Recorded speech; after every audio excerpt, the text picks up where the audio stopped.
Hello everyone, back with my recent watches video. So I think this is part 13. Obviously I will double check before I put it in the title. So I've watched 13 films. So yeah, I think when I looked it had been 11 days since the last episode. So yeah, I managed to watch 13 films in 11 days. One of them, it's kind of like a series that was on ITV with 5 50-minute episodes. So yeah, I watched that this morning. So was that like 250 minutes or so worth? But I'll get to that when I show it. It'll be the last one. I'll try not to talk about these too long. Right, the start. Got Stuart Gordon's King of the Ants. So yeah, this one was delayed 3 times, I think. Originally it was meant to be out, I think it was 9th of March, and it got put back until like the 5th of May, and it got put back again to the 25th of May, but I do finally have it. So that's like the old DVD works. Yeah, I did have the DVD, pass the DVD on to Sammy G from Sammy G's World of Cinema. Once I upgraded this, I think this was $18.99. It's a nice Treasured Films release. I do have all the Treasured Films releases so far. It's kind of a new label, so it's kind of easy to keep up with what they've been releasing, as opposed to, say, Arrow. If you start collecting Arrow now, they've been releasing it for years. There's thousands to try and get, and you're probably never going to get them all. Whereas, yeah, Treasured Films, 1, 2, 3, 4, 5, 6, 7. There's only like 8 or so releases so far. Last time I watched this, obviously I bought it on DVD. Don't think I'd actually watched my DVD copy years ago. I think my mum and stepdad were like staying away on holiday. So me and my mates had sort of my house to ourselves. Even though there was only like a small kind of Happy Shopper near us, literally like 30-second walk across the road, it did hire out a load of films, and it did have DVDs. So yeah, we rented 2 from there. One was Session 9, which not only a creepy film, but one of my favourite films ever, and one was this King of the Ants. Remember watching it. Remember it being gory. Can't remember all of these bits, but yeah, remember the sort of bit with the fridge is all I'm gonna say. And don't know if it was slightly cut or something, the one we borrowed, or I just forgot, because yeah, it was probably 20 years ago I watched it. But yeah, quite surprised how gory and that this is. I think it's the only Stuart Gordon film I've seen that isn't a horror, really. So he's got like Dreams of the Witch House, which is an hour long, kind of short, from the Masters of Horror series. Obviously he's got Reanimator, From Beyond, few others. I think the only one I've seen that I didn't like too much was Dagon, which is like a H.P. Lovecraft adaptation. It's a bit cheesy though, to be fair. But yeah, it's good. It's like a crime thriller, really, rather than a horror. Keep on trying to say Stuart George's King of the Ants. I'm sure Stuart would be a good director, but no, this is Stuart Gordon. What's the running time? Can't actually. 102 minutes. Yeah, was quite a fun film. Didn't drag or anything. Yeah, not the greatest. Like I say, not the best Stuart Gordon film, but I'd say it's more worth watching for some of the violence if you kind of want to see some sort of shocking violence, and yeah, done in a way you've never seen before. The characters are interesting, well written, quite good music. Yeah, good film. I wouldn't say it's forgettable, but probably not one you're going to sort of remember 10 years after watching. But yeah, I'd give that a 7 out of 10. Stuart Gordon's King of the Ants. What have we got next? Absolute classic here. So yeah, this one I read the book a few times before I ever watched this film. In fact, it was the first time I watched this the other day. We read the book in school. It was like part of the curriculum. So we had to sort of read it out as a class. And obviously we used to do that, take it in turns. Wasn't never really a problem. Whereas with this book, it had some kind of controversial language that was quite sort of awkward to read out without going into it too much. It sort of uses the N-word and stuff. So yeah, we read the book a few times, and then the teacher did bring in an old, when you've got that old TV on wheels with a VHS for us to watch. But obviously, because the lessons are only an hour long, and this film is 2 hours 9, we were meant to spread it out across like at least 2 or 3 lessons. But yeah, I think we watched the first half an hour, never got around to it. A lot of the kids, sort of, because it was black and white, weren't interested in watching it. But I'd already seen Gregory Peck in the Omen films, which the teacher said I shouldn't have been watching. But yeah, to get on with it, it's To Kill a Mockingbird. Original novel by Harper Lee, directed by Robert Mulligan. from 60 something, I want to say. 1962. Um, so yeah, obviously already knew the story and things of it. Sometimes when you've read the book and then you go to watch the adaptation, a lot of the characters don't match up to what you expect from the book, or there'll be bits missing and plot points missing. Whereas no, not only was this really loyal to the book, but yeah, really well cast. Well, I read the book, Gem and Scout, kind of what's he called, Dill the neighbour, Boo Radley, Atticus Finch, played by Gregory Peck, all kind of really looked like I imagined them to. And yeah, Gregory Peck plays the part really well. Obviously, he does come across, he sort of looks like an intelligent lawyer. You believe that. I won't go into too much of the plot and things, but it's about racism in America. I'd say it's kind of like, there's bits where it's outside and they're in their garden. There's a bit with like the rabid dog that Atticus has to shoot. It's not really a spoiler. But yeah, it's really a courtroom drama, I guess. But yeah, quite touching, very poignant, interesting. Yeah, I wouldn't say it's too bleak considering the subject matter, but it doesn't really have a happy ending without giving it a spoiler. Yeah, good acting and that all round, flawless film, really. Yeah, I'd say this is a classic. Yeah, I'd give this 9 out of 10. Like I say, there is some. I mean, it says contains discriminatory terms and references to sexual violence, so it is a 12. I did used to think it was a PG, which I was surprised they were saying the N word in a PG. I won't go on about this too long, sure everybody knows this, but yeah, one of the best adaptations of a book. Absolutely classic, flawless film, 9 out of 10. Possibly the best watch of the week. We'll see when we get there.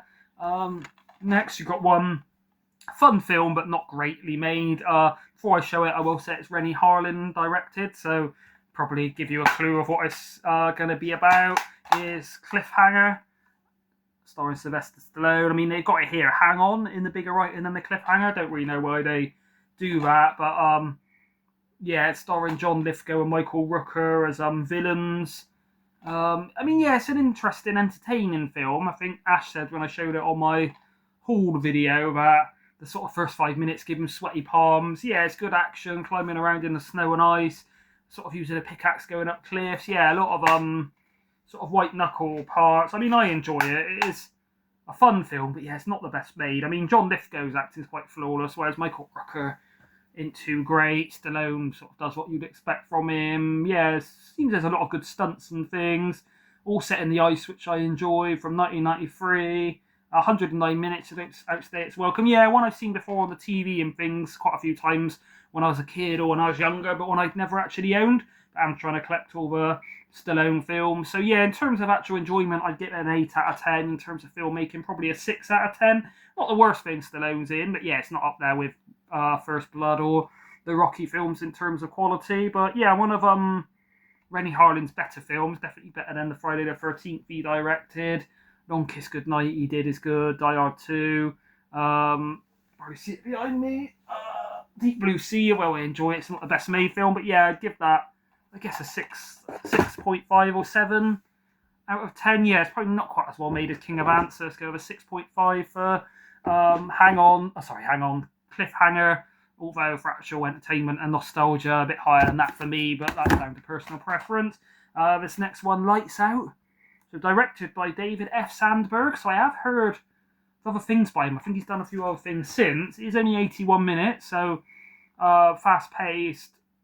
Goes along quite nicely. Starring Teresa Palmer, Gabriel Bateman, Billy Burke and Maria Bello. 2016, so yeah, 9 years old. Yeah, I remember enjoying it, seeing it and enjoying it. Must have watched it. Yeah, I think I got the DVD, yeah, probably when this first came out on physical media. So it was released, say, in the cinemas 2016, obviously depending on how far in the year. Probably got it 2016, 2017, I would have first watched it. Yeah, I remember really liking it and finding it quite creepy and one of the better modern horrors. I couldn't remember too much about it. Whereas, yeah, going back in, obviously it's produced by James Wan, does like The Conjuring, the Saw films, Insidious, so he usually won't put something out or produce it unless it's quite well made, in my opinion. Yeah, I can't go into the plot on that too much. It's a bit of a spoiler. I mean, it does kind of say here it's like supernatural, but I won't say too much what happens. But yeah, I think there was a couple of jump scares, not really cheap ones, but they didn't really get me. Yeah, creepy in general, good acting. Yeah, all round a good film.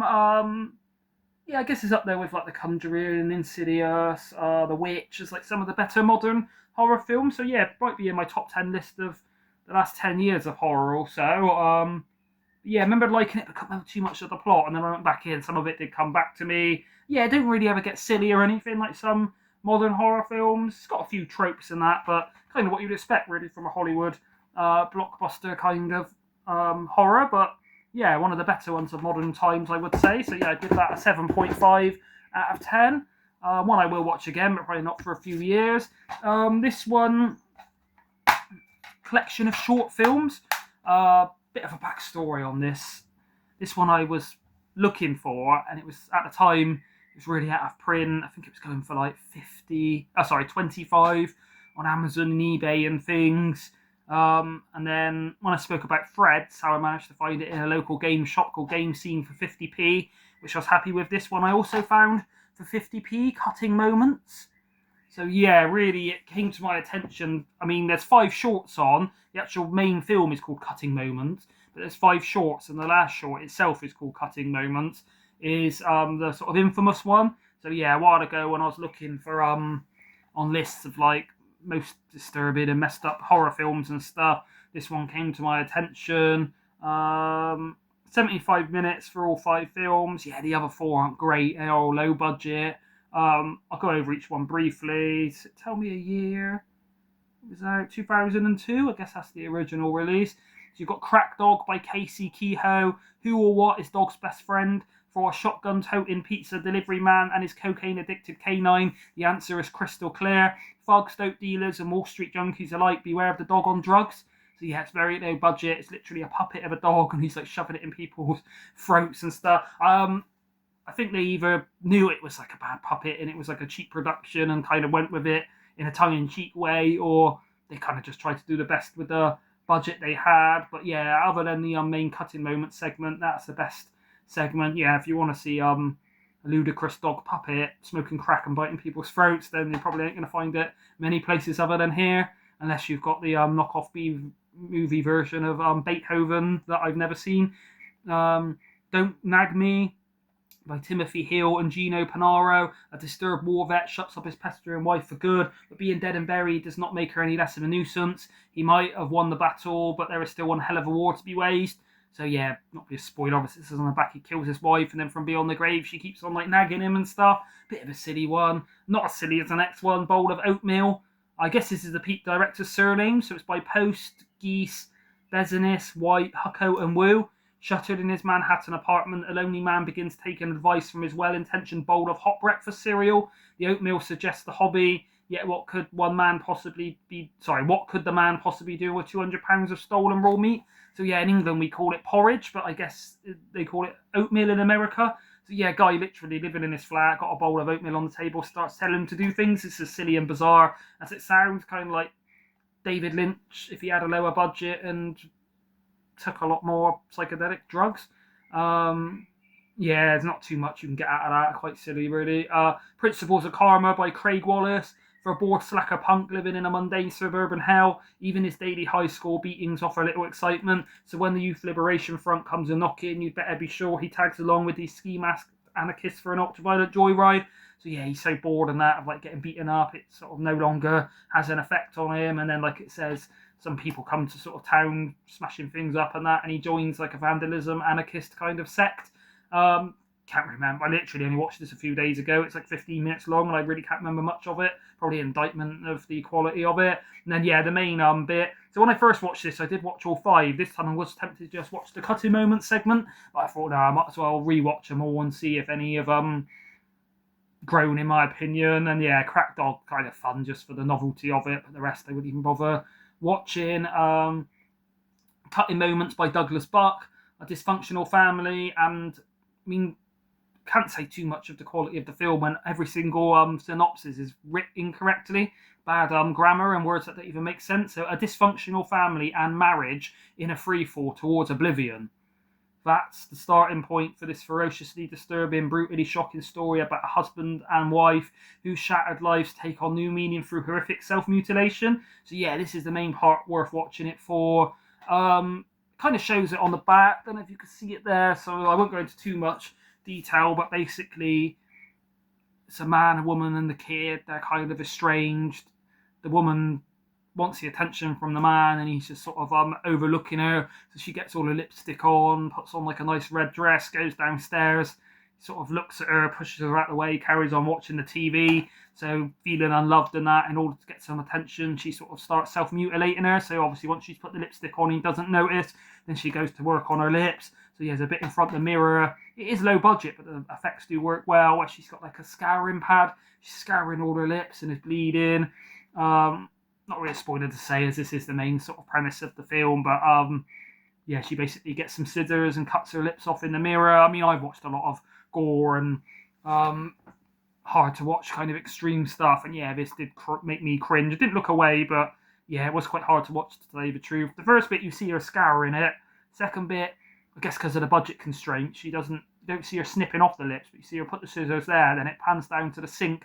Bits of like lips are dropping in the sink, and then she pans back up, and it's all a bloody mess. I won't tell you what happens at the end because it's a bit of a spoiler, but let's just say they kind of, once he sees her with her lips all chopped off, they go to bed together with a knife and some scissors and have like a sexual self-mutilation kind of thing. Yeah, I won't tell you what happens, but it's pretty extreme, strong stuff. But yeah, the actual cutting moments in terms of overall quality and insanity, I'd give that a 7 out of 10. Crack Dog, 5 out of 10. The rest 1 or 2. So overall, yeah, probably a 4 or 5 out of 10. But only really worth it for cutting moment. I think it's very hard to get nowadays, so can't imagine how many people are going to be able to find that to actually watch it.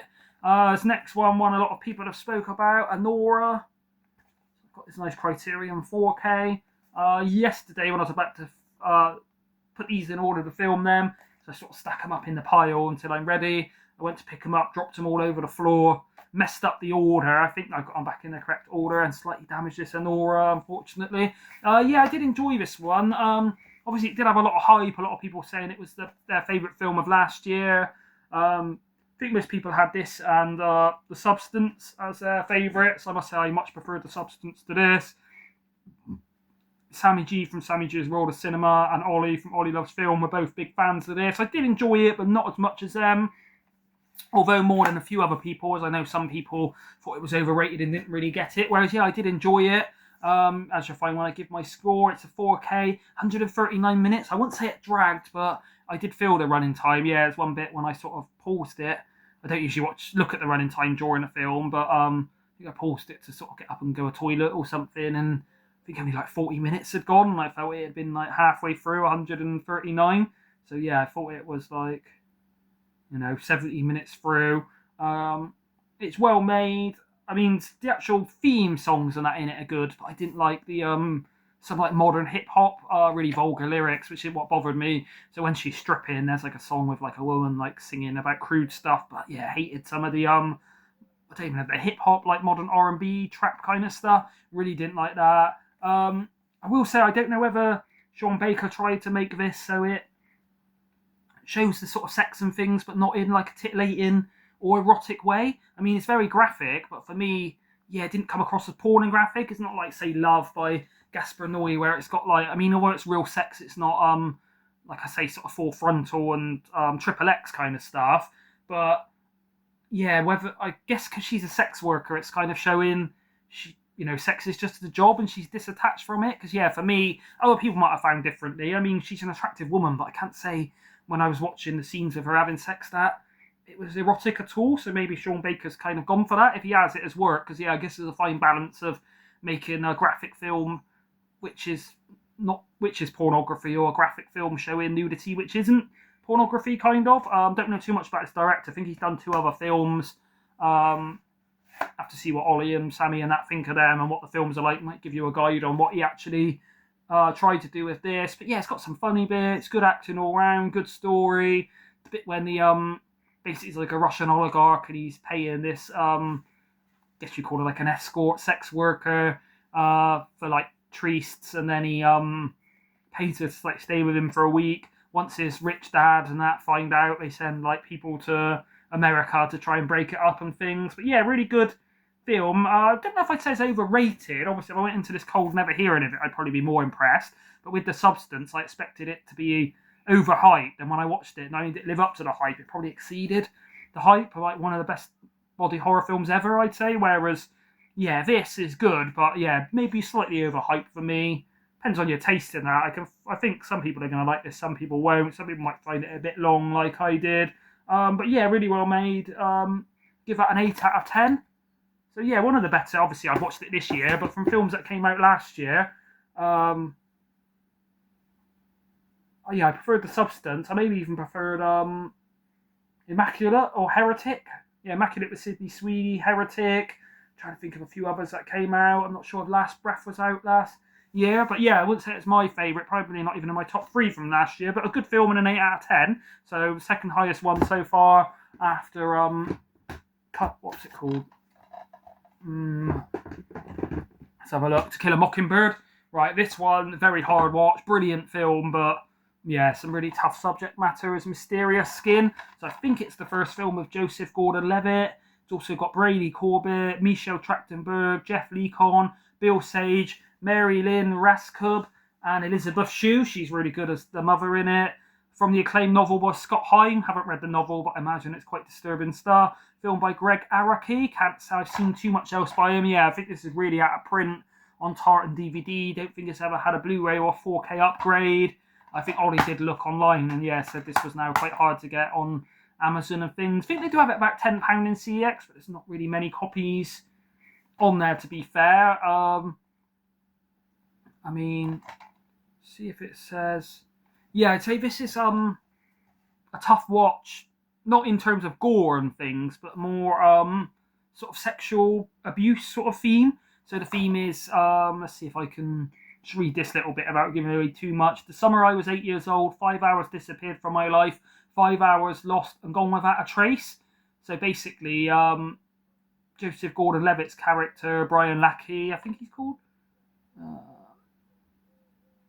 There's two anyway, this main character, he's kind of a sex worker, and he's scenes where he's sort of he's like basically a male prostitute sex worker. So bit of a coincidence I watched this one after Anora, although this is not only a better film in my opinion, but a much stronger content than Anora. Yeah, he's like a sex worker, so he sort of meets up with these men, and you kind of see the sex scenes aren't overly graphic. I'd say if you've seen some of the gay scenes in I was going to say Lord of the Rings then, Game of Thrones, it's probably on like a level of that, so you can kind of see things, but it's not too graphic in terms of like Anora. There is one really harsh scene of like sexual assault, but it happens when he's an adult in the bath is all I'm going to say. But yeah, really tough scene to watch. I was watching the scene, what until the scene ended, I think it was about 1.5 minutes long. I realised I was like clenching my whole body up. I had white knuckles where yeah, it was so tense. I don't think a film since like Martyrs or something has done that to me, where I've had such like a physiological reaction. But yeah, whilst I was watching it, probably had my jaw open. But yeah, it was just like, not until the scene ended, where I was so engrossed in the scene, yeah, I didn't realise how kind of tense it made me. Obviously, it is a tough subject matter. It's not just about the sort of sex things when they're adults, which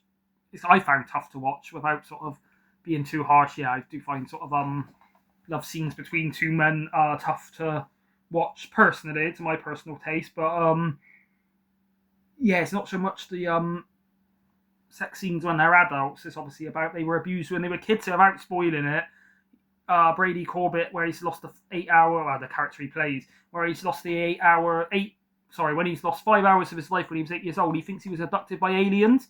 But obviously, once he meets up with Joseph Gordon-Levitt's character, then he sort of says to him, I think we were abused. It's not really a spoiler to say that, but yeah, there's scenes when it kind of has flashbacks. I think it's shot in quite a clever way, where it'll show the bloke saying things to the child, but I'm guessing the way they've shot it, the kid and the bloke probably aren't even in the same scene together. So there weren't any points where I'm watching it where I felt awkward of like, this is a bit shouldn't be watching this. It's kind of, yeah, even though it's got subject matter of children being abused, you see the setup of it, but you don't see it it's hard to explain, but yeah, it's nothing too sort of offensive in that way, but obviously it's just the topic of child abuse, and that is hard. But yeah, it's tough watch, but the acting is amazing. Joseph Gordon-Levitt in this, brilliant. Seen him in this, I think the first thing I ever seen. I think the next thing I seen him in was Dark Knight Rises. He had not the main role, but like quite a starring role. And yeah, when I see him in this, I was like, this guy is going to go on to be like a top actor up there with like Shia LaBeouf in that kind of acting. So yeah, once I see him in, I think it was The Dark Knight Rises, I was quite sort of happy for him, because yeah, he's really not only pulls up trees, he does acting here, but a really brave role, puts himself in some sort of horrible situations, not horrible situations, but what's the word, vulnerable. It's a bit like Demi Moore in The Substance, where she's, you know, revealing her sort of self and showing herself nude and things. Not everybody's got the confidence to do that. Yeah, it's a really good role, but I've seen other people in roles at this that never really go on to fulfill their potential, whereas maybe you could argue he has, and I thought he would go on to be like up there with Tom Hardy and that as like a starring man. I still think he really has, but yeah, once you see this, you can see the skill he's got, and that he would go on to have a Hollywood career. But yeah, I will say beware. I mean, here it says 18 contains child sexual abuse theme and strong sexual violence.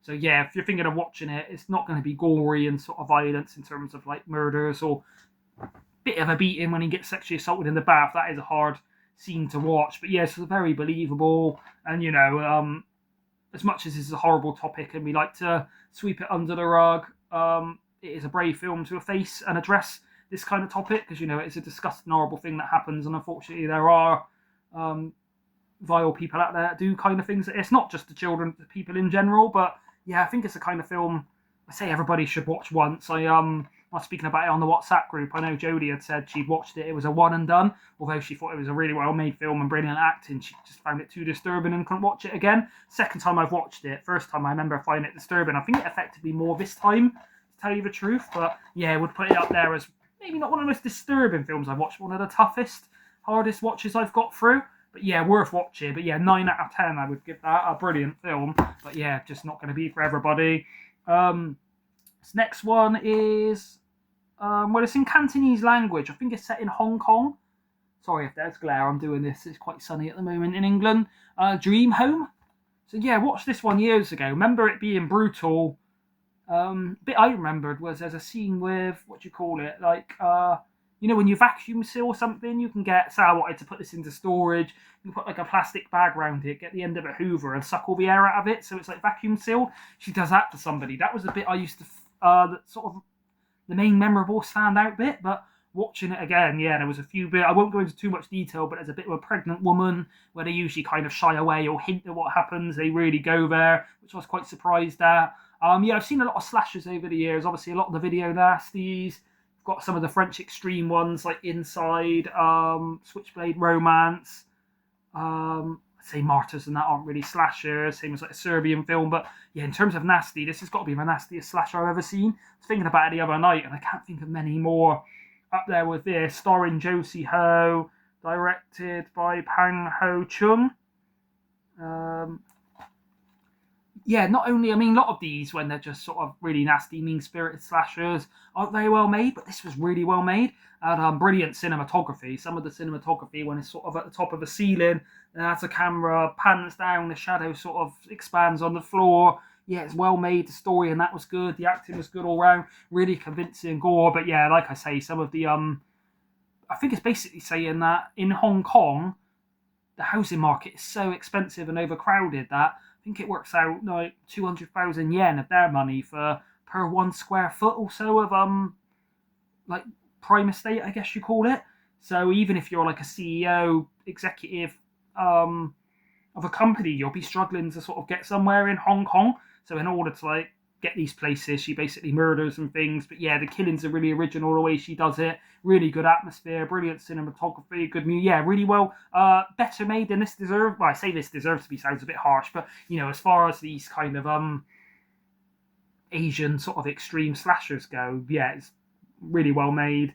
And yeah, I would say the nastiest I've ever seen out of all of these. Really mean-spirited, really doesn't shy away. 92 minutes. Yeah, I won't read all the back on that, but yeah, if you're into your nasty slashers in general, or sort of Japanese horror and things, then I would recommend this. No sort of supernatural element or anything, just I guess what is the scariest in horror films really is a human the sort of dark side of humanity, as that's the people most likely to actually do these horrible things to you, compared to aliens and ghosts and werewolves and yetis and swamp monsters or something. But yeah, obviously I watched this one years ago. I remember it being strong stuff, but went back, was sort of surprised how much this still stands up in terms of gore and extreme viciousness. But also, yeah, it's a really well made film, that one. Yeah, I'd give that an 8 out of 10. Following on with the Asian theme, most weeks I usually end up watching a tartan Asia. I don't think I did in my previous recent watches, so I thought I'd rectify that with showing this one. There's going to be glare on this, but it's Infection in a nice little slip cover. So it's basically directed by Masayuki Ochiai, I think you pronounce it. I mean, it says here from the creators of the Ring trilogy, The Grudge and Darkwater, but I think they've produced it, because The Ring and Darkwater are directed by Hideo Nakata. The Grudge is directed by Takeshi Shimizu, who also does Marabito, one of my favourites. Whereas, yeah, this guy, can't say I've seen his name on any other Tartan Asia Extreme. Yeah, I can't really say too much what happens without spoiling it. It is a Japanese film, 98 minutes from 2004, but set in a hospital, which, yeah, I find, other than Halloween 2, parts of a film quite recent called The Void. Maybe there's Visiting Hours. I haven't actually watched it yet. It's a video nasty, I think, from Section 2, but I'm guessing, that's set in a hospital. But yeah, I can't think of too many, and hospitals are just a place I guess humans are naturally scared of, because, even if you go and they heal you, fix you, you usually get injections, operations, they usually hurt you, but also obviously a lot of people die in hospital. So yeah, hospital just seems an underutilized but creepy place, whereas obviously got a clinical setting. But yeah, it's basically someone comes in with a disease, this isn't a spoiler to say, the nurses and doctors and that try and cover it up, it gets out of control, then there's a bit of like a infection, supernatural element with some creepy sort of set pieces and things. Yeah, I mean, it's an 18, so it's got its gore and that. Yeah, I can't really say too much about it without spoiling it, but out of the horror sort of side of the Tartan Asia Extremes, obviously a lot of them aren't horror. I say it's in the top 10 horror, one of the most creepiest, genuinely unsettling, did get under my skin quite a bit when watching it, really thick atmosphere. Yeah, one of the better ones. Yeah, I enjoyed that. I'd give that a 7.5 out of 10. Not quite as good as Dream Home, which I gave an 8, but one of the better horrors from the Tartan Asia. This one was the one recommended by Matt, who works in HMV when I was in there. Said he'd think I'd like this one, Charlie Varic, starring Walter Matthau, I think you pronounce it. Directed by Don Seagull, that did Dirty Harry. He goes, yeah, I was really impressed with this. Not only a well-made film, really fun. I mean, it was 111 minutes and nearly 2 hours, but didn't ever drag. Funny, kind of a bit of a comedy. When I first I think I'd seen this case around before, and not only because it was Don Seagull, who obviously does like Dirty Harry and some westerns, but judging by the front cover and that, I thought it was going to be a western. I mean, not all westerns have to be sort of cowboy films, you know what I mean? But yeah, I thought it'd be like a cowboy film, but it's not. But yeah, really good. Charlie Varic in this. Joe Don Baker, R.I.P. I think someone said he passed away recently. Good role. Andy Robinson, I think, is the I don't know if he's Australian, but I seen him in this, and I was like, yeah, that's the guy out of Hellraiser. He plays like the main dad in Hellraiser, so weird to see him pop up in this. Yeah, it's only a 15. Strong violence. Yeah, it does have a few like sort of shootings and things that were quite strong stuff from 1973. But yeah, I was pleasantly surprised by this. A few people had said this was a good one. But yeah, obviously, once Matt had recommended it, I bought it. I think it was $9.99 on his recommendation. So glad to say I liked it, and I don't have to say, sorry, Matt, I didn't like the recommendation you gave me. But no, really good, really entertaining, well made, made me laugh, kept me, interested throughout. Really good sort of landscapes and things in it. Good cinematography, good music. Yeah, give that one an 8 out of 10 as well. Charlie Varic. We'll have to watch this one again, because obviously that was a first time viewing for me. But yeah, another nice indicator to go in the indicator collection. And yeah, I have to get some more Don Siegel. I think I've got it on a DVD collection, Dirty Harry, but I do need to get it now. It's out on 4K, to tell you the truth. This one I watched this morning. So I fell asleep last night about 9 o'clock or so at night. Woke up at like 4 this morning, obviously because I'm off holiday on work. I thought, I'll get up that early and get a film in. And yeah, watched just Last Breath with Woody Harrelson, Simu Liu, I think you pronounce it, in Finn Cole, directed by Alex Parkinson. I think I've seen other things by Alex Parkinson. Yeah, really good, this one. I do really like films, not just set on boats and that, but on submarines. Bit of a weird kind of niche, but I remember when I was a kid, I think it must have been 20,000 Leagues Under the Sea, with like the Nautilus. But I always remember the bit when they're in the like bell, kind of diving bell, and there's like the hole in the floor. It's either usually like a hatchway, I guess you call it, or just a hole that they dive down through. And I can always remember that in like a lot of films with boats and sort of set in the sea. I guess it's like what do you call it? Not a tragedy film. Disaster kind of film. But yeah, really tense. Yeah, got some really tense bits. Without spoiling it, there's one bit when it's sort of showing how much air he's got left and it's counting down. And yeah, that you're kind of bit white knuckles. Yeah, good acting all round. Bit of sort of good comedy and banter between them. Yeah, really good sort of inside the.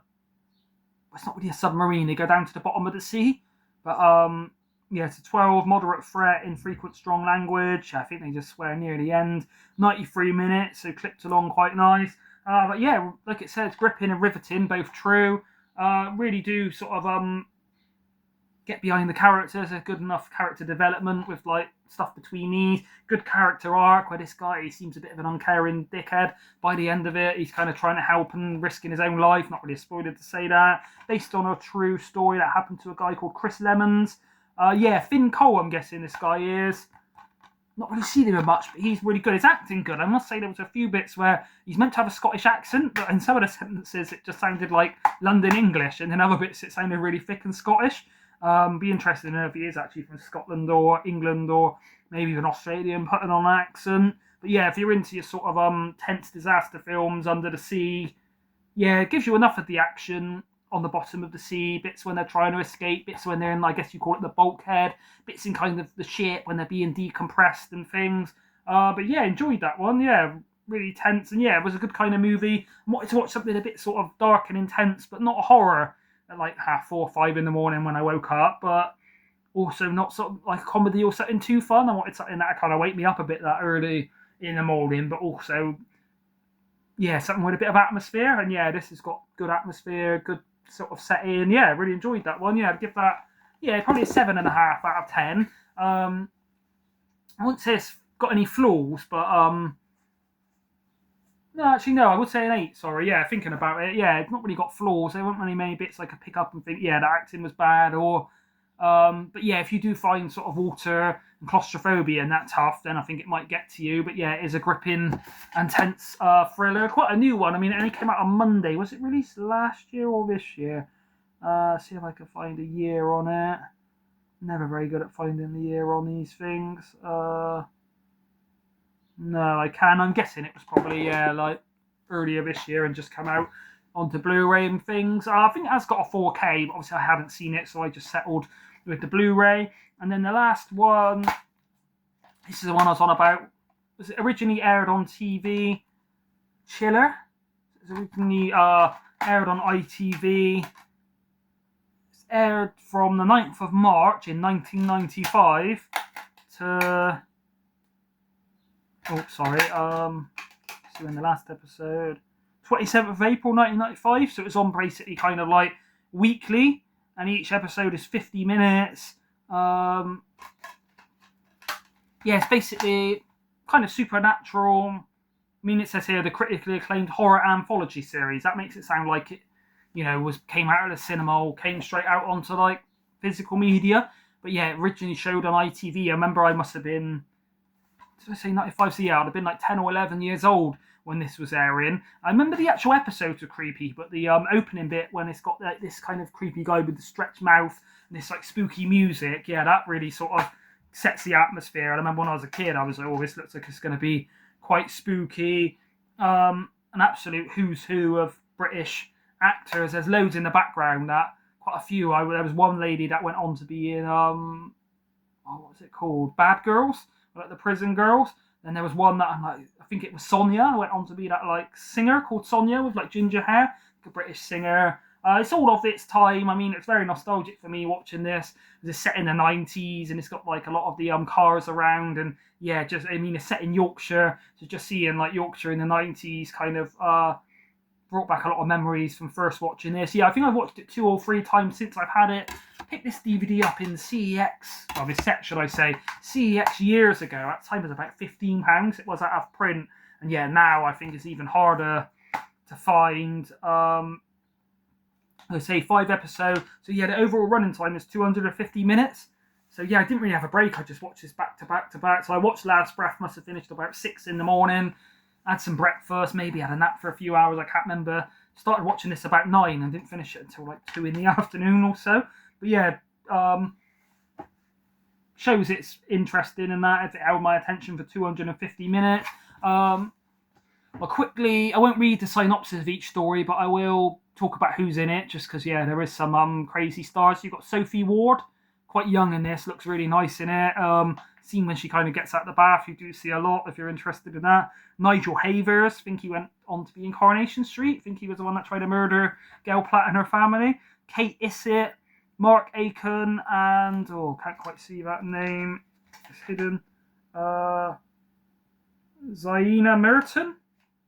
But that one's basically people go to like a Ouija board kind of session, and then a prophecy gets spelled out, and then years later the prophecy's coming true, and everybody she knows is sort of getting killed off. Kind of a bit of like The Omen crossed with Final Destination, but set in Yorkshire, Britain in the 90s.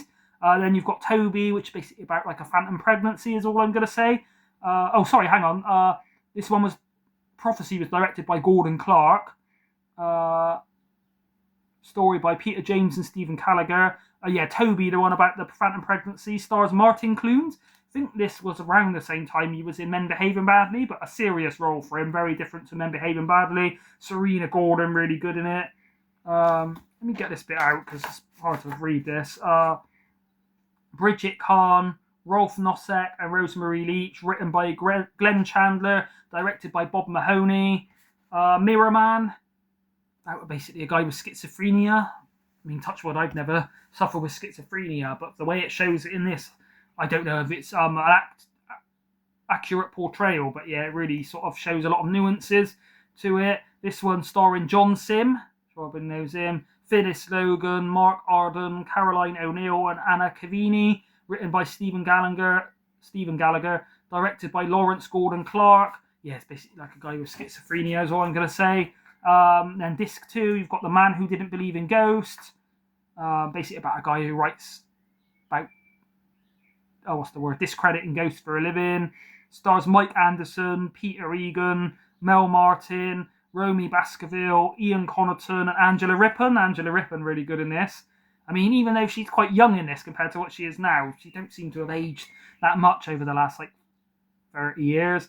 Written by Anthony Horowitz, I think wrote the James Bond books. Directed by Rob Walker. And then number 6 is about basically a serial killer, like a druid that's preying on children in the society and killing them at a full moon, is all I'm going to say, or it's a bit of a spoiler, but starring Kevin McNally, Maggie O'Neill, Barbara Ewing, John McHenry, and Don Warrington, again written by Anthony Horowitz and directed by Rob Walker. So yeah, I think the stories and the kind of intrigue and mystery are a bit better in part 4 and 5, which are on disc 2, just because they're by Anthony Horowitz, whereas Mirror Man, Prophecy, and Toby, the parts on disc 1, probably aren't as tightly written or as riveting, but the actual horror and sort of creepiness is better. I mean, yeah, it's not too low budget. The acting is really good all round, to be fair. There's 1 or 2 bits in Toby where it's not the acting, but something that happens in it is a little bit cheesy, I think. But obviously, if you're a young kid watching it in the 90s, you're not going to pick up on this. But yeah, I remember this terrified my sister. Watched it with my mum and stuff. Like I said, it was on sort of once weekly, so we tune in. Must have been on. I mean, it's an 18. There are some quite strong bits in it.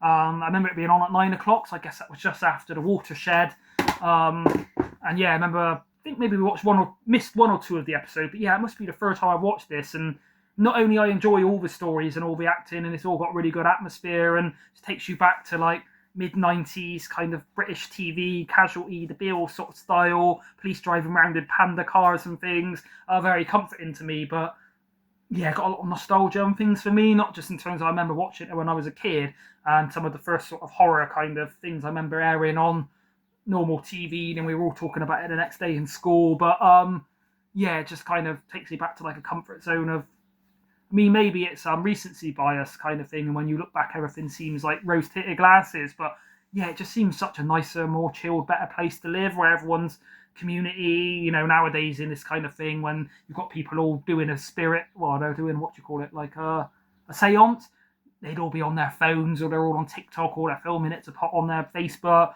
Whereas, yeah, back then, people just were, you know, in the moment, rather than focusing on all this technology and stuff. Maybe me just being a bit old and moany, but yeah, I've always really enjoyed that chiller. So yeah, I'd probably give that a 7.5 or an 8 out of 10. So yeah, I'd say the best watch this week in terms of quality is To Kill a Mockingbird and Mysterious Skin. Although To Kill a Mockingbird, both tough watches in different ways. To Kill a Mockingbird highlighting racism, which is something that needs to be spoken about, and then Mysterious Skin highlighting child abuse, which is something that needs to be spoken about. But both brilliantly made films. I mean, I'd say To Kill a Mockingbird is a bit more flawless, but yeah, Mysterious Skin, probably one a lot of people haven't seen. But yeah, I guess there's probably a few there that people don't know about, so feel free to comment or ask any questions about them. If you've seen them, let me know what you think of them. Be especially interested to know if anybody's seen Cutting Moments, Mysterious Skin,